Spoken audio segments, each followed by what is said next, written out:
Alright, welcome to Sweden. It's a summer, I think 8:30 in the evening. It has been raining and very sunny, both that are very common here. But that's not what I want to talk about here today. I want to talk about and welcome you to an introduction for the documentary serie that I will post freely for everyone to see. And I also want to say that I will read what I'm going to say because I'm not English. So it's impossible for me to remember all this English sentence without reading. It takes way too long time. So we do it this way. So yes, it's an introduction for my old movies, and I will talk about why I make them free, but also about the series, the background.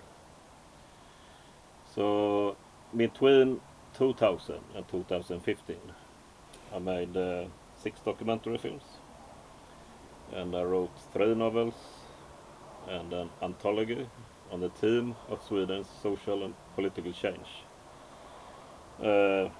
through the lives of people who ended up excluded from the society or involved in the subcultures. So that was the theme. And why did I undertake this long project? It was 15 years that I rather focused together with other people, colleagues, did this series about the change in Sweden. And one reason that I was focused on this subject was actually anger. That's what I saw happening in the society, especially from 1990 to 2000. And during these 10 years, Sweden underwent a dramatic change that affected many people's lives and the essence, what Sweden stands for. During the 80s, Sweden was still an independent country with the highest GDP per capita in the world and very low unemployment and the most equality between women and men and the least class gap in the world. Generally one of the most safest country in the world. Of course, it's a lot of crap in Swedish history, like in every other countries. But if you compare to like England with the colonialism, the slavery, or Germany with the Hitler, and Spain with the genocide of the South American natives, and you can take country after country after country. And if we compare to that, what was Sweden's fame for? Yeah, democratic socialism, equality. And of course, bad things, but like I say, compared to other countries, it's nothing. 10 years later, also in the 90s, Sweden was very different. The public sector had largely been sold out to private interests, schools, hospitals, electricity supplies, train, housing, land, natural resources, and unemployment had skyrocketed. Problems that previously did not exist in modern times appeared. And my personal experience in Sweden in the 1990s, the first half of the 1990s, I had left my teenage years and was about to enter adulthood and find work to support my newborn daughter. My father had just become a schizophrenic after many years of medication himself from a work injury, where his back was broken in a workplace accident. And my little brother has suffered psychosis, and both my father and my brother were in the psychiatric and received various forms of medication for this. That was my personal background that I also will be appear in the last movie of this series. And many of my relatives and childhood friends did not get the job in the profession that they just had trained for, like construction workers, truck drivers, painters and so on. Some of them joined MC clubs or sold drugs, or joined the emerging right-wing extremism, or sought something else outside of society when there was no longer an interest into society, if you were from the working class. My decision during this period was different. One reason was that I had my daughter at an early age, and I had always had an easy time at school, so I supported myself and my daughter by studying sociology, history, economic history, scientific theory, ethnology at university with student loans, among other things. I had grown up politically in my family with the social democracy, the democratic socialist, if you say. I think it's a labor party in other countries. I had also grown up with a lot of music and creativity. So my way of venting my aggression towards social deterioration was by going further to the left in ideology and not to the right that many other people did in this period. And I propagated for a socialist revolution where the working class will take power once and for all.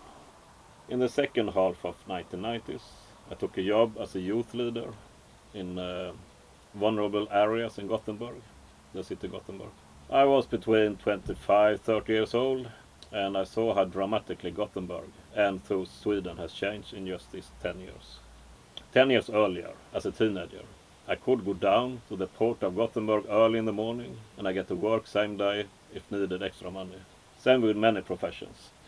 Even though I and other young people from the working class had relative tough times, there was no thought of making living on social benefits or serious crime. Petty crime has, of course, always existed. Selling drugs or home brewing on a smaller scale to get extra incomes. My dad did also home brewing liquid. There were also a handful of serious criminals in Sweden, as well as a handful of vagrants and scavengers. There were some extremism and individual violence in society. Sweden has never been perfect, and misery and exclusion has always existed. The fate of my family is an example of that. My father was injured at work in 1971, in the middle of Sweden's boom, and in the suburbs young people sniffed petrol and thinner, and people took their own lives from depression. So yes, Sweden has, like all other countries, had its problem. Injustice and class difference, of course. But compared to other countries, Sweden was a miracle in terms of equality and safety.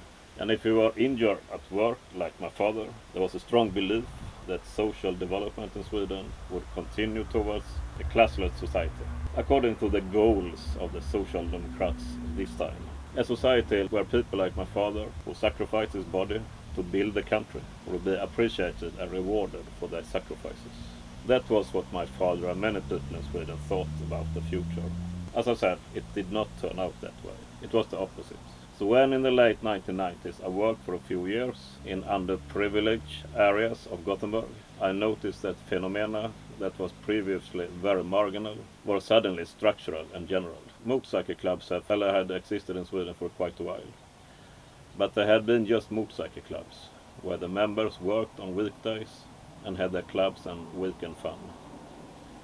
During the 90s crisis, unemployment had become high among construction workers and truck drivers, which led to many Swedish MC clubs chose to join the outlaw culture, with Hells Angels, Bandidos and similar clubs that previously never existed in Sweden. In some areas, criminal networks began to emerge that resembled mafia structures, where clans, families and ethnic groups were in the forefront. Opinion about separating men and women and their refusal to have female teacher were also values that I noticed appeared in Sweden. In other areas, Gothenburg, where I worked, there were a large crowd of young people who, if it had been 10-20 years earlier, would have listened to Swedish left-wing bands such as Nationalteatern or Ebba Grön, similar to listening to Bob Dylan or The Clash. Instead listened to white power music. And this was actually one reason that I did like red power music, socialist power music, to fight the Nazi music in this period. And if you had said 20 years earlier, in 1978 for example, that the phenomenon I described would exist in Sweden in 1998, few had believed it. That seemed like an impossible future. I worked these years with newly arrived refugees. At the same time, I worked with young people who applied to Nazism. I had integration projects where I brought different groups together to create understanding for each other, and I lectured in school against extremism. I was also in the music world, organizing concerts and festivals where punk, hard rock, hip hop, and different style could meet. I was approaching 30 years old, and I felt that I can no longer be the one who shouts for revolution through music, or the one who within society tried to mend small fragments of the flaws. I decided then to portrait the new divided Sweden that I saw emerging. So in 1999 I started writing my first novel, and in year 2000, together with the filmmaker Bo Harringer, I started planning for my first documentary film. 2004 I published my first novel, Löftet, The Promise, and the documentary film Under en blågul himmel in Swedish. The English title is Under the Dark Sky of a Nation. And that was the start of a series of documentaries that depicted this period, 2000 to 2015, through subcultures, exclusion, and the working class in Sweden. In this series there were a total of 6 documentaries. The first one, Under the Dark Sky of a Nation, Under en blågul himmel, the Swedish title. The second one, Children of Islam, or Islam's barn i folkhemmet. The third one, I don't want to live this life, jag vill inte leva detta livet. Fourth one, Forever Patriot, för alltid patriot. The fifth one, Thailand Dreams, Thailandsdrömmar. And the sixth one, All or Nothing, The Dream That Died, Allt, eller, inget, Drömmen som dog. There were also 3 novels I did at the same theme. Löftet, The Promise, vill, inte, The Wild Boar, Fiender, Enemies. As well as a book anthology, När andra sover, When Others Sleeps. In this series, the new Sweden has been portrayed through motorcycle clubs, skinheads, Islamists, hip-hoppers, punks, nationalists, right-wing radicals, left-wing radicals, young people who did not want to live, feminists, anti-feminists, criminal groups, Swedish working class men looking for love in Thailand, occupational injuries, psychological illness, and other phenomena that increased in the new Sweden. And like I said, I have decided to post the 6th film, including in this theme, freely for you viewers. One reason is that many older documentaries made by independent filmmakers are still posted in various pages on the net by others, and that those are not films that are not posted fall into oblivion.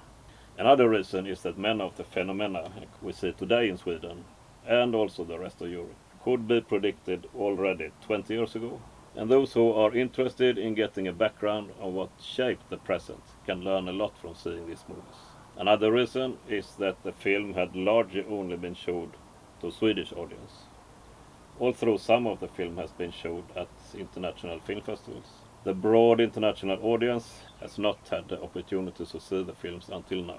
The version posted here are the feature film version, previously screened in cinemas and film festivals. I will not post a shortened version that was shown in Swedish television. They can occasionally be seen at SVT Play. This applies to the films Islam's barn i folkhemmet, Children of Islam, Jag vill inte leva detta livet, I don't want to live this life, and Thailand Dreams. All films can be watched separately, but I recommend that you watch all 6 films in chronological order, because they are connected. Also that some of the participants are in several films in the series, and you can follow their development. The 6th film in the series, All or Nothing, The Dream That Died, is the only film that has not been shown before. It is shot during the same period as the other films in the series, but it's edited now. It's about my family and background, and ties the whole series together by broadening the perspective, and is based on my family history as a representation of Sweden's history and development from the 19th century to the present day. That film will be shown in a shorter and partly re-edit version on a television channel in the future. For those who really want to immerse themselves in this social change, I recommend everyone to read my books as a complement to the film. They are so far only available in Swedish and can be bought at, for example, Ad Libris. It feels great to finally unleash these movies with English subtitles. I wish you a strong movie experience. So I will come back and talk about other documentaries I have made and making in other themes in this area. So until that, see you soon and have a nice film time.